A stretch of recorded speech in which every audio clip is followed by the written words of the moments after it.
I can see that I have a homozygous mutation here and here. Right? To mine. I can also go also the like reciprocity stepping in and being like, here, let me help. Well, I was like trying to see how it makes me very happy. That's what this is all about. So, I understand you're right. I can go to this methylation cycle picture, and I can actually see where these mutations look, where they are. Right? So BDR is right here. But just knowing that this is mutated doesn't necessarily tell me anything about my expression. Right? Whether or not genes expressed can be determined through things like taking a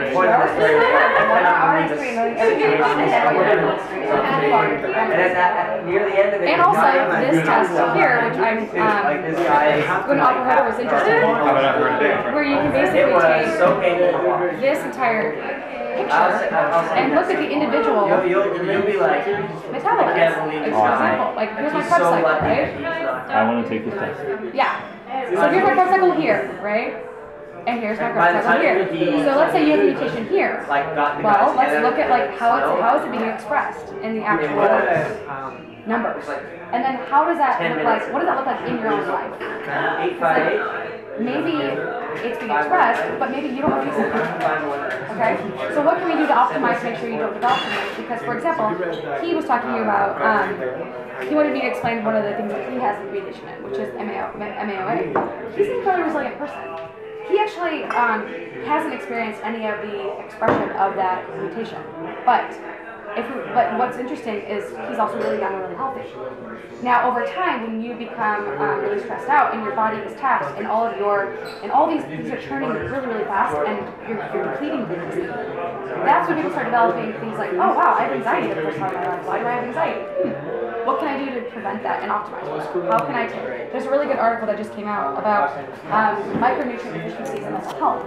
Like a lot of people, my sister, for example, I'm really worried about her because she has a lot of anxiety and she also has B12 deficiency, but she eats a lot of B12. So what I'm concerned that she has is the same mutation that my other friends have. Is mutation in, right, well actually, he doesn't uptake it easily because the enzyme doesn't digest it. So actually for this person, B12 might actually be poisonous. Which means you need to take a different type of B12. Because there's different types that you can take. So when you really start looking at this on a really biomolecular level, this is what you learn in medical school. But why don't we apply this in daily life as doctors? Because, oh my god, this is a lot of homework. Right? So what I offer everybody in the beginning is like, I'm going to show you what is going on in your genes. I'm also going to show you things like this, which is really something you can make an actual thing about. I'm going to show you your here, so I can tell that like I have a mutation. It's my pharmacogenomics has told me, by the way, this website called the Interpreton, which is the Stanford website for a course. You're not supposed to use it to make diagnoses, so this is not me diagnosing myself or anyone else. But I can tell from what they've used, they've actually taken information from another website. Molly, are you holding court? You're holding court. There's another Stanford professor who's like so cutting edge in his field, who's like, hey guys, pharmacogenomics is important. You should care about the way you can drugs because, by the way, a lot of drugs don't work on everybody, or a lot of drugs are dangerous. And that's really important to know about. And this guy, I'm going to email this to everybody. He made this amazing website that's gone over the pharmacogenomics from an evidence-based perspective. It's beautifully done. I guarantee very few doctors are using this. But guess what? Stanford also used that evidence, put it into their Interpreton. Now I can tell everybody who came to me or raw data, these are the drugs that you should be most concerned about taking if you ever get sick. Why is that important? Well, let's think about this. I'm reading about atrial fibrillation. A lot of people get this. My grandmother had it, my great uncle had it, my dad's best friend has it. Most people who get atrial fibrillation have fluttering of their heart. Their heart isn't pumping the way it should, and that fluttering happens, you get blood that's just pooling in your heart and clots. The blood clots if it doesn't move. It's really dangerous, right? So if I don't take a blood thinner and I have atrial fibrillation, I can get a stroke. But guess what else can happen? If I'm on a blood thinner because of atrial fibrillation and I hit my head, I can have a hemorrhagic stroke, right? So it's really important that I don't take the same dose as other people. And the website for the interpretome, which I can show you right here, it's really cool.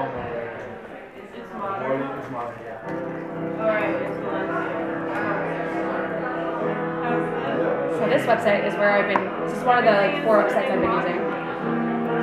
You can explore, and you can look up things like longevity, which really, by the way, I read the article that got retracted from Science, and we'll use that. They're having to redo their data.